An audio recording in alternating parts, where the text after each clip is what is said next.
এবারে টি-20 বিশ্বকাপে দাপট দেখানো আফগানিস্তানকে উড়িয়ে দিয়েছে দক্ষিণ আফ্রিকা। 2024 টি-20 বিশ্বকাপের প্রথম সেমিফাইনালে আফগানিস্তানকে 9 উইকেটে পরাজিত করে প্রথমবারের মতো টি-20 বিশ্বকাপের ফাইনাল নিশ্চিত করেছে দক্ষিণ আফ্রিকা। টি-20 বিশ্বকাপে অপরাজিত থেকে প্রথমবারের মতো ফাইনালে উঠেছে প্রোটিয়ারা। এদিন শুরুতে টসে জিতে ব্যাটিং এর সিদ্ধান্ত নেয় আফগানরা। ব্যাটিং করতে নেমেই সাউথ আফ্রিকার বোলিং তাণ্ডবে মাত্র 56 রানে অল আউট হয়ে যায় আফগানিস্তান।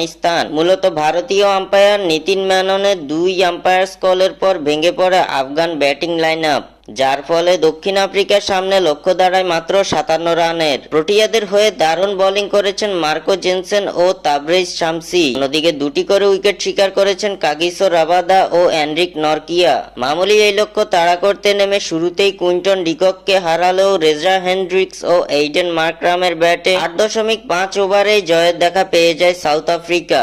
তবে এইডেন মার্করামকেও আউট করতে পারত আফগানিস্তান, সেখানেও ভারতীয় আম্পায়ার নিতিন মেননের ভুল সিদ্ধান্তের শিকার হয়েছে আফগানিস্তান।